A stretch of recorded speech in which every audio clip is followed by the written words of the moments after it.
Young Dolph's wife had her Spider-Man senses in the whole time.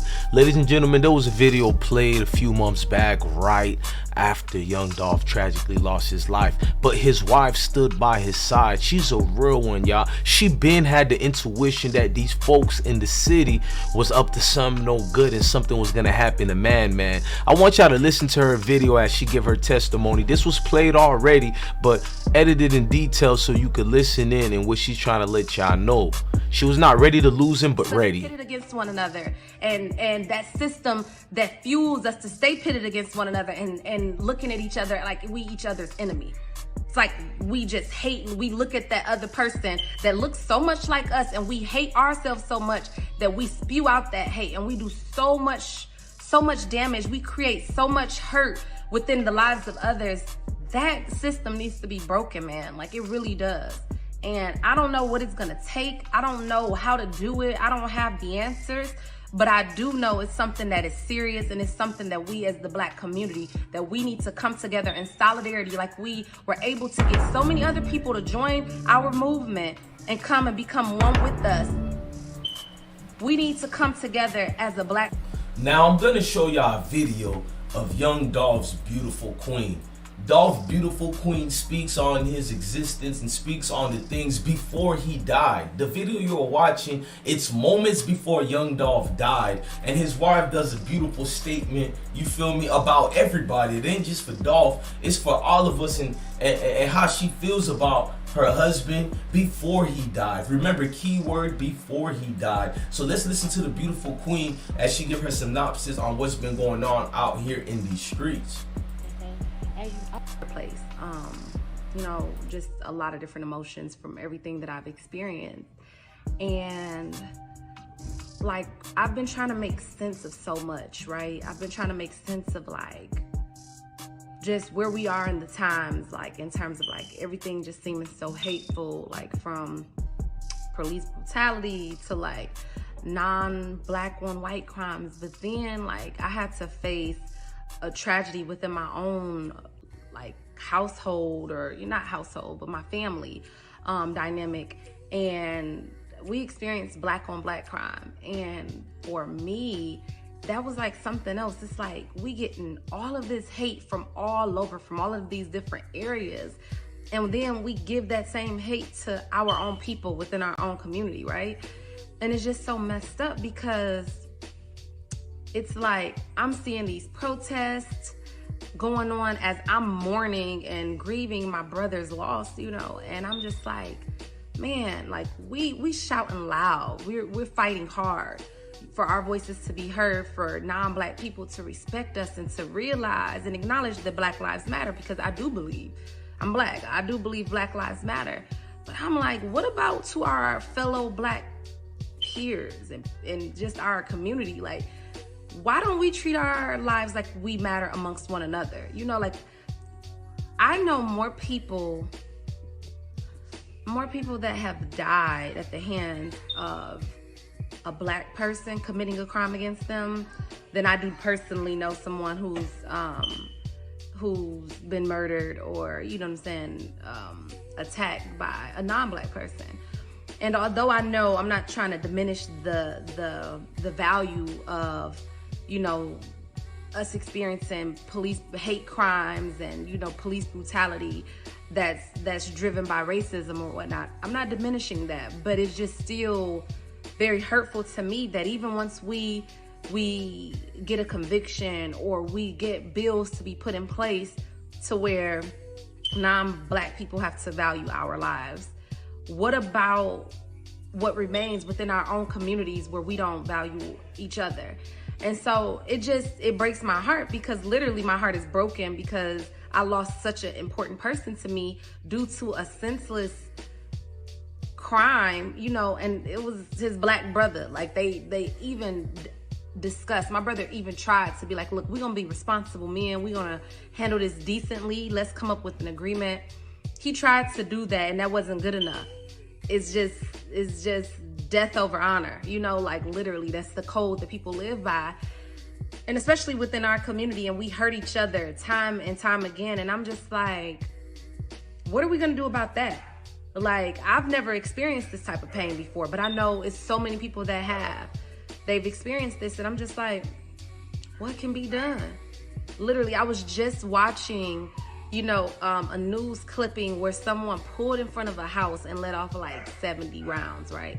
And I get that it's all type of backstories and reasonings behind, but really, like, man, it should not be no reason, like, for you to bring so much havoc, wreak so much havoc on someone else, you know what I'm saying? Take lives, like, without even thinking about everybody else that's associated and attached to these lives and what it will do for them, man. Like, it's so much of that, and it's like a vicious cycle. You hurt my family, I'm hurt yours. I hurt your family, you gonna hurt mine, and it just keeps going. And it's like, what are we gonna do to combat that? What are we gonna do to end that? How can we protest against that? How can we shame the people within our community to like the utmost way of shaming someone? I don't know, like, what to do, but putting our heads together, like, when are we gonna come and put our heads together to figure out what can be done? And that's where my head has been. And I've just been silent because it's like, I don't want to come off like, oh, my hurt is bigger than, everybody else's hurt or anything like that. But it's just like, my hurt is real. I got to acknowledge it. And this is like, I really wonder, like, what are we going to do? Like, I'm literally stuck in this place where I'm realizing, like, we don't value our own lives. Like, I was robbed, like, about 2007, I was robbed at gunpoint in Detroit. And two black men, like, they robbed me at gunpoint, right? It was during the holidays. And it was like, they didn't look at me like I was their sister, like I could be, you know what I'm saying, they little cousin, like nothing. Yeah, like they literally could have taken my life. And then it's just like, this happened to my brother, and I literally had to stop and get gas in an area that wasn't like... Hey, listen, folks, I don't mean to interrupt your video, but I need y'all to hit that like button, hit that notification bell, and smash that subscribe button. It's important to hit the notification bell. That's the way you support.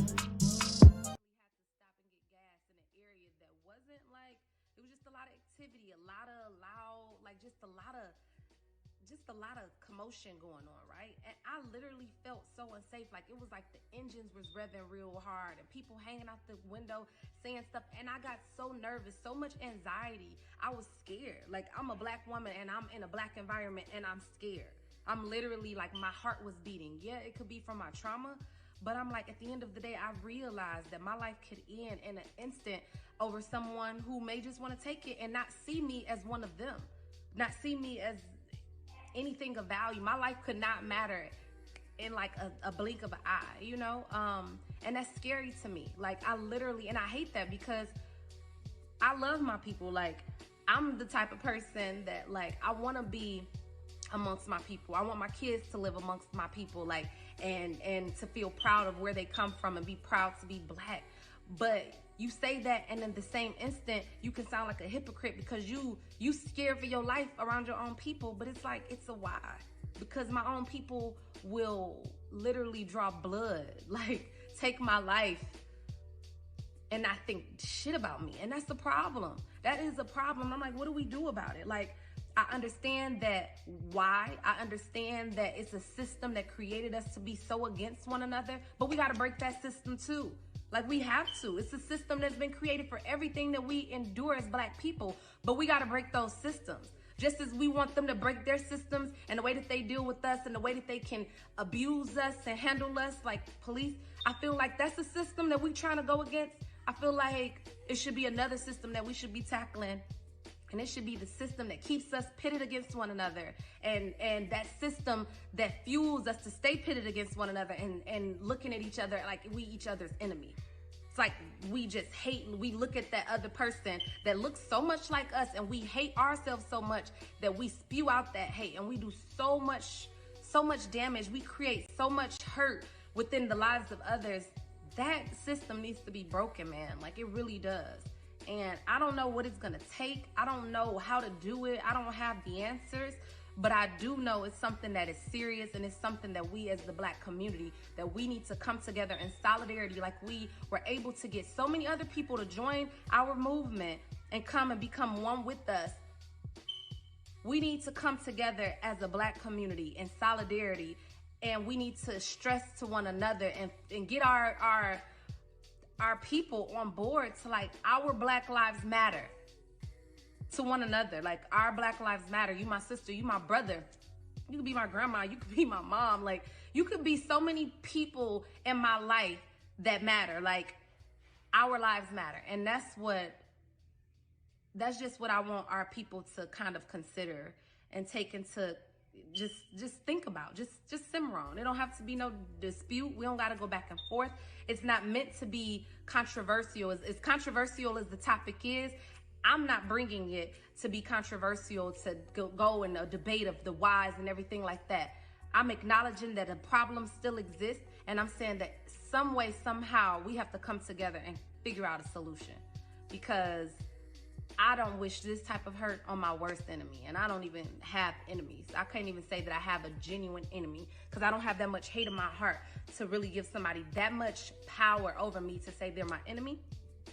But if I had one, the hurt that I feel, the hurt that my family feels, I don't wish that on that person, because it's unreal, you know, and you won't even understand it until you experience it. And I hope that nobody else has to experience it, because it's just a hurt that's not even worth feeling.